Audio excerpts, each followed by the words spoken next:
Hello student, how are you all. बच्चे, आज जो हम स्टार्ट करने जा रहे हैं वो है हमारा एक न्यू यूनिट जिसका नाम है ग्रेविटेशन। इससे पहले जो हमने यूनिट डिस्कस कर लिए हैं, अगर आपको उन वीडियोस के अंदर कोई दिक्कत आती है तो प्लीज़ कमेंट और मैं उनके आंसर आपको दूंगा। आज हम अपना नया यूनिट स्टार्ट करेंगे क्लास 11 फिज़िक्स का, बच्चे, जिसका नाम है ग्रेविटेशन। तो चलिए स्टार्ट करते हैं ग्रेविटेशन के बारे में।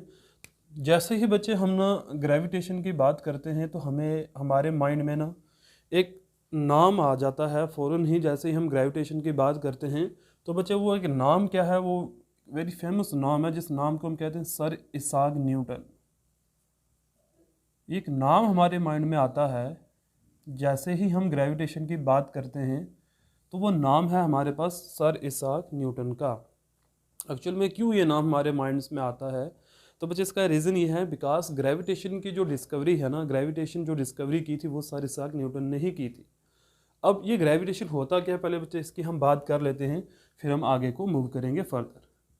तो बच्चे ग्रेविटेशन, हम ग्रेविटेशन को क्या कहते हैं? Gravitation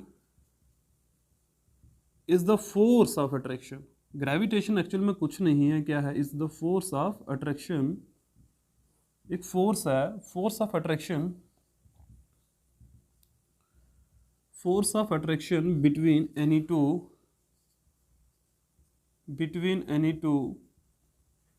massive object in the universe, massive object in the universe, कि हमारे इस होल यूनिवर्स में कोई भी दो ऑब्जेक्ट जिनका मास हो तो उनमें बच्चे एक फोर्स होगी। इस फोर्स को हम क्या कहते हैं? ग्रेविटेशनल फोर्स हम कहते हैं।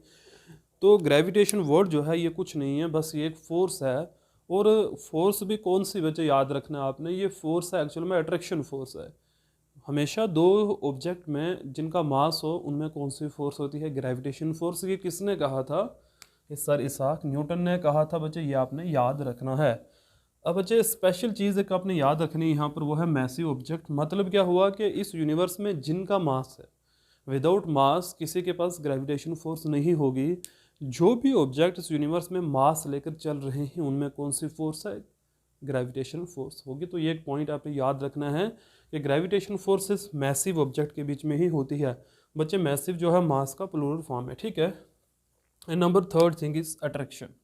तो बच्चे अपने याद रखना है ग्रेविटेशन फोर्स जो है, ग्रेविटेशन फोर्स ये हमेशा अट्रैक्टिव इन नेचर होती है, कभी भी ऑब्जेक्ट्स को ये रिपेल नहीं करती है। आई थिंक यहाँ तक क्लियर हो गया होगा। ग्रेविटेशन एक फोर्स है, कौन सी फोर्स है? Attraction force. हमेशा दो ऑब्जेक्ट के बीच में होगी, दो से ज़्यादा भी हो सकती है बट दो से कम नहीं। सिंगल ऑब्जेक्ट में फोर्स नहीं है, हमेशा दो ऑब्जेक्ट के बीच में फोर्स होगी। और बच्चे ना, फोर्स भी कैसे ऑब्जेक्ट में? जिनका मास होगा। अब बच्चे ये हुआ कैसे?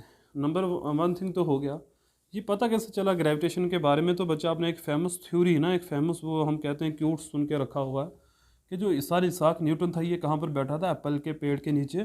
तो इसके सर के ऊपर बच्चे, जब सर के ऊपर कहते हैं कुछ लोग, कुछ कहते हैं कि इसके साथ में गिरा एप्पल का जो फ्रूट होता है, तो इसने ये सोचा कि ये ऊपर की तरफ क्यों नहीं गया, ये नीचे ही क्यों गिरा। एंड सेकंड थिंग, ये बिल्कुल नीचे की गिरा, आजू बाजू में क्यों नहीं गिरा। तो बच्चे उस वक्त ना सर इसाक न्यूटन ने इस एक फोर्स का नाम दिया था जिसे बोलते हैं ग्रेविटेशनल फोर्स हम कहते हैं। बच्चे ये कब डिस्कवर्ड हुई? It was discovered in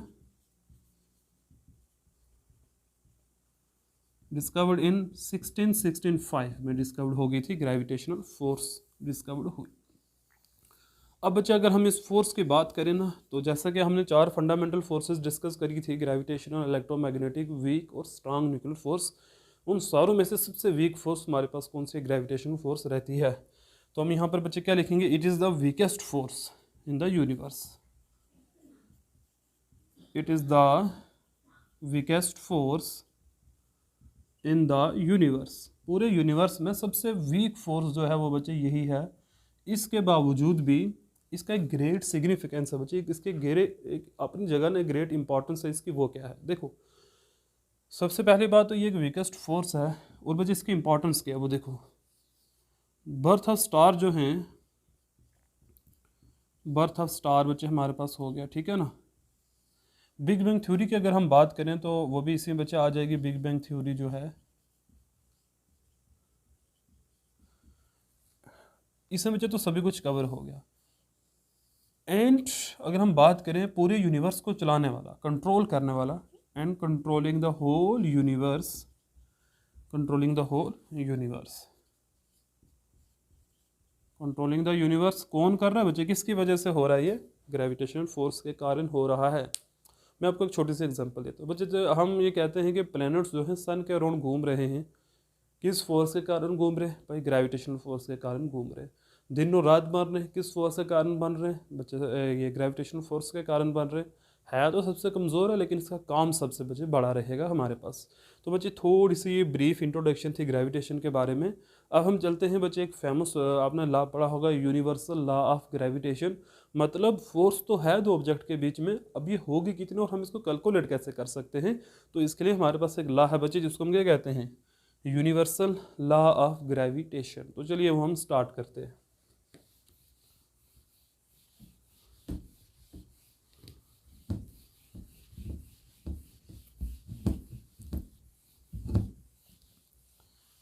universal law of gravitation.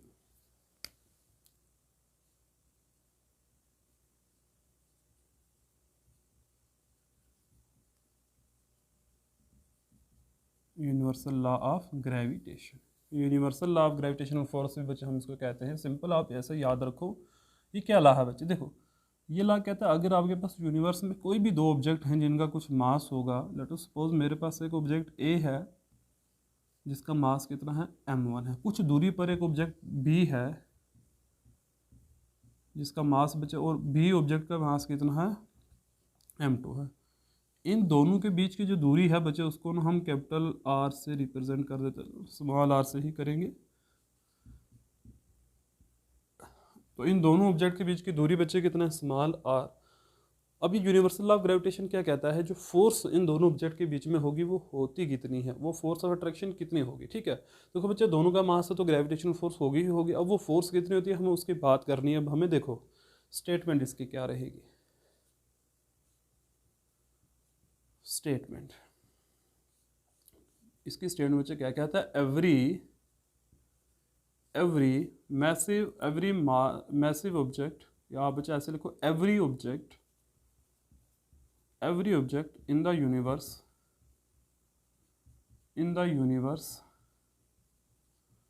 Of any mass, उसके पास जो मर्जी मास हो, इज अट्रैक्टेड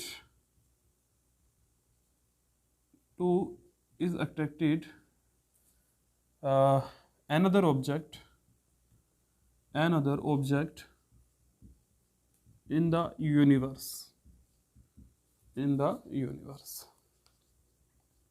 अब बच्चे एक बात अंडरस्टूड रहेगी कि इन ऑब्जेक्ट के पास मास होगा ही होगा, तो बार बार मैं लिखूंगा नहीं ये बात। अब देखो हमने क्या बात बोली, every object in the universe of any mass, उसका कुछ भी अगर मास होगा, is attracted any other object in the universe with a force, एक फोर्स के साथ, with a force of attraction, एक फोर्स ऑफ अट्रैक्शन के साथ बच्चे क्या करेंगे, उनको अट्रैक्ट करेंगे with a force of attraction which is equal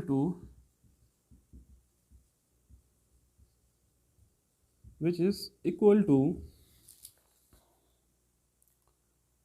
बच्चे ये चीज़ यहाँ लिखने की ज़रूरत नहीं, बिकॉज हमने ऊपर अट्रैक्शन वर्ड यूज़ कर दिया। ठीक है, with the force which is equal to the, किसके बराबर होगी, which is equal to the product of the masses of the object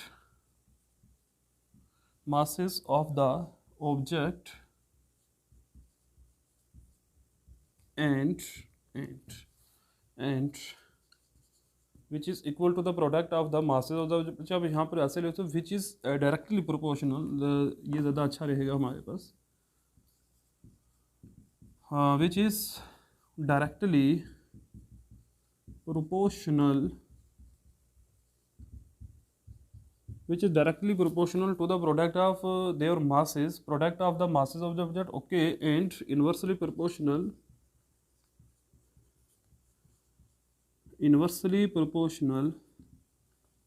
to the square of distance between them, distance between them. तो बच्चे ये है आपके new universal law of gravitation की statement हमारे पास ये वाली आ गई। ठीक है, इसको याद रखो।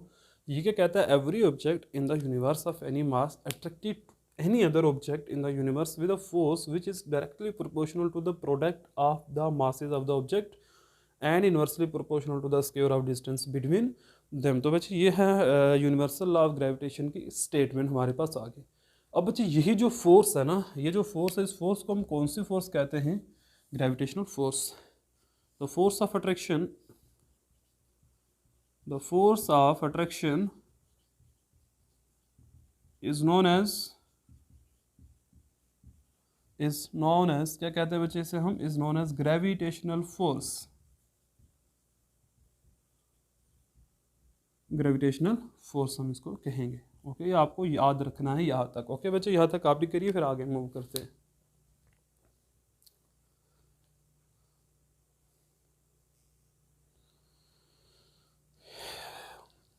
Okay, move next.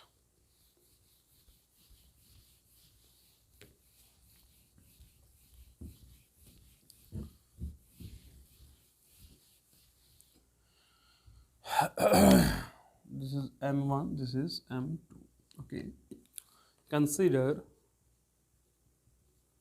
two object A and B। हमारे पास दो ऑब्जेक्ट है, एक A है और एक B है, of mass M1 and M2। दो ऑब्जेक्ट बचे लिए, एक ऑब्जेक्ट का नाम A है, दूसरे ऑब्जेक्ट का नाम B है, और दोनों के मासेस क्या है, M1 and M2। Let R be the distance between object A and B। तो बच्चे हमने क्या सपोज कर लिया, R जो है ये डिस्टेंस है किस किस के बीच का, ऑब्जेक्ट A और B ऑब्जेक्ट के बीच का। ये हमारे पास बच्चे क्या आ गया, डिस्टेंस आ गया। also F be the force of attraction, F be the force of attraction between A and B,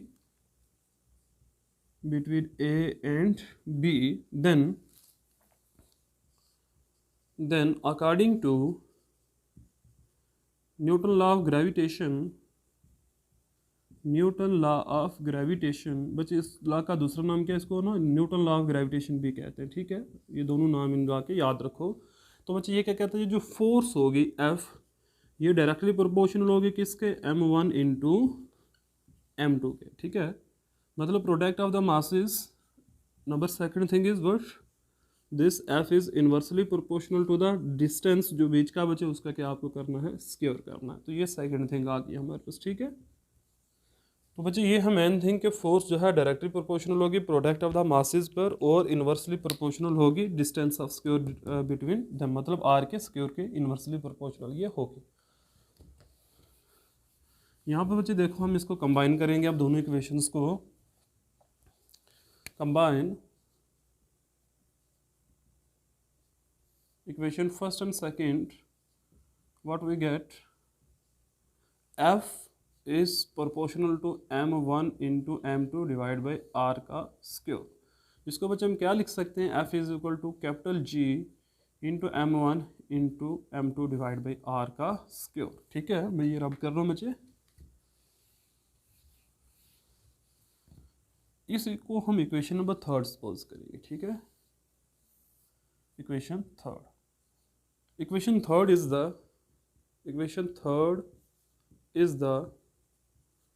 is the mathematical form of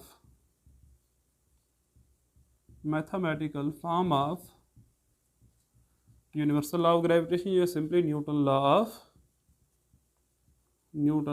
of gravitation। Okay बच्चे, तो ये मैथमेटिकल फॉर्म आगे हमारे पास कौन सा, यूनिवर्सल लॉ ऑफ ग्रेविटेशन की यही है बच्चे हमारे पास जो ओरिजिनल फॉर्म है, ये वाली आपको याद रखनी है। F is equal to capital G into M1 into M2 divide by R का स्क्वायर। अब बच्चे हम नेक्स्ट बात कर देंगे G क्या चीज़ थी हमारे पास। ठीक है, अब जो बात चलेगी बच्चे वो चलेगी G के ऊपर। ठीक है, where G is known as gravitational constant. इसको हम क्या कहते हैं? ग्रेविटेशनल कांस्टेंट इसको हम कहेंगे, ठीक है, ग्रेविटेशनल कांस्टेंट। ओके, अब बच्चे हम ना इसको डिफाइन करना चाहते हैं, ये जी है क्या है, डिफाइन जी। ओके, डिफाइन जी, चलिए इसको हम डिफाइन करते हैं यहाँ से, ठीक है। बच्चे यहाँ से अगर हम बात करें, if m1 equal to m2 equal to 1 kg and r जो है अगर वो किसके बराबर हो जाए 1 मीटर के, तो बच्चे इक्वेशन थर्ड बिकम क्या बनेगी? Equation third become f equal to g, मतलब f किसके बराबर हो गया? g के बराबर हो जाएगा। इसका मतलब बच्चे ये है कि एक्चुअल में g जो है ये एक फोर्स ऑफ अट्रैक्शन ही है, लेकिन कब? देखो, g is the force of attraction between two bodies when mass of the two bodies is 1 kg and the distance between two bodies is 1 metre. जब होगा उस वक्त हम क्या बोलेंगे? g जो है ये एक फोर्स ऑफ अट्रैक्शन होती है बिटवीन टू ऑब्जेक्ट के। चलिए बच्चे इसको हम यहाँ से इसकी डेफिनेशन लिख लेते हैं, ठीक है। यहाँ पर लिख रहा हूँ मैं, शॉर्ट फॉर्म में बच्चे लिखूंगा यूनिवर्सल। देखो इसको यूनिवर्सल ग्रेविटेशनल कांस्टेंट भी कहते हैं। Universal gravitational constant is defined as the force of attraction, is defined as the force of attraction। ये क्या है बच्चे? एक फोर्स ऑफ अट्रैक्शन होती है, force of attraction between two bodies of unit mass, जिनका मास क्या होगा? यूनिट होगा, मतलब 1 के बराबर होगा यूनिट मास। एंड ऐसे बच्चे लिखो, between two bodies unit mass which is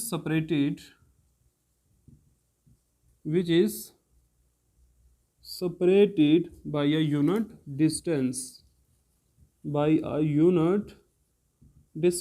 okay, तो बच्चे हमारे पास जी की डेफिनेशन आ गई। यूनिवर्सल ग्रेविटेशनल कांस्टेंट को हम क्या डिफाइन करते हैं? फोर्स ऑफ अट्रैक्शन होती है किसी भी दो ऑब्जेक्ट के बीच में जिनका मास यूनिट हो और जो बच्चे यूनिट डिस्टेंस के साथ क्या किए हों? सेपरेट करिए हों। अब हम बात करते हैं बच्चे इनके यूनिट्स की, कि जी के यूनिट्स क्या होंगे और जी की वैल्यू क्या होती है। ओके,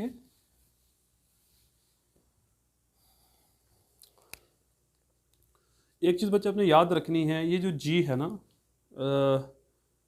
जी को हमने बच्चे क्या बात बोली? ये कांस्टेंट है, तो इसका मतलब G do not depend upon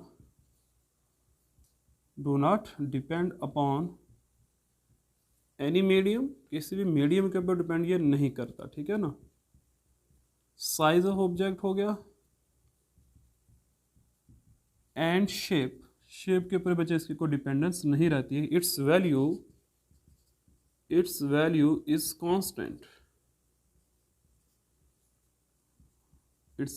constant, throughout the universe.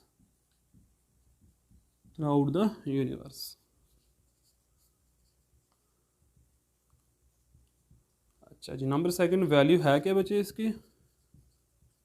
Value of g is 6.67 into 10 की power -11 newton metre square kg की पावर -2। बच्चे ये जो है ना न्यूटन मीटर स्क्वायर केजी की पावर -2, ये यूनिट है इसकी, ठीक है। ये आपको याद रखना है, ये जी के हमारे पास क्या है? यूनिट्स हैं। बच्चे यहाँ से हम कैसे निकाल सकते हैं यूनिट? देखो, जी को हम क्या लिख सकते हैं? F into r square divide by k g का square, sorry M into M2। तो बच्चे यहाँ से क्या आ जाएगा? Newton metre square divide by क्या आ जाएगा? के जी स्क्वायर। तो यहाँ से हम क्या लिख सकते हैं? न्यूटन मीटर स्क्वायर के जी की पावर -2। तो बच्चे ये रहे हमारे पास जी के यूनिट रहे। अभी हम लास्ट बात करते हैं बच्चे इनके डायमेंशंस की, कि जी के डायमेंशन क्या होंगे। बच्चे ये जो कांस्टेंट वैल्यू है आपको इसको याद भी रखना है। तो डायमेंशन यहाँ पर देख लो, डायमेंशन ऑफ जी क्या हो जाएंगे? देखो बच्चे, मैं यहाँ पर थोड़ा सा सॉल्व कर, न्यूटन का बच्चे हम क्या लिख सकते हैं? के जी मीटर एस की पावर -2 आ गया है, मीटर स्क्वायर और के जी की पावर -2 है। यहाँ से सॉल्व होगा तो के जी की पावर -1 आ जाएगा, एम की पावर 3 हो जाएगा और एस की पावर 2 हो जाएगा। तो बच्चे ये फंडामेंटल यूनिट आ गए इसके, ये भी याद रख लो आप, ये फंडामेंटल यूनिट हैं इसके जी के, फंडामेंटल यूनिट। ठीक है, मैं यहाँ लिख रहा हूँ फंडामेंटल यूनिट। अभी डायमेंशन क्या आ जाएंगे यहाँ से, m की पावर -1, l की पावर 3 हो जाएगा और t की पावर -2 हो जाएगा। ठीक है, kg के लिए बच्चे m यूज़ करते हैं, मीटर के लिए l यूज़ करते हैं और टाइम के लिए हम क्या यूज़ करते हैं, t, ये s की पावर -2 है। तो बच्चे ये था हमारा आज का जो लेक्चर। आई होप कि आपको अच्छे से क्लियर हो गए होंगे सारे डाउट। फिर भी अगर कोई डाउट रहता है तो आप कमेंट करके ज़रूर पूछ सकते हो। Okay, thank you very much, have a nice day.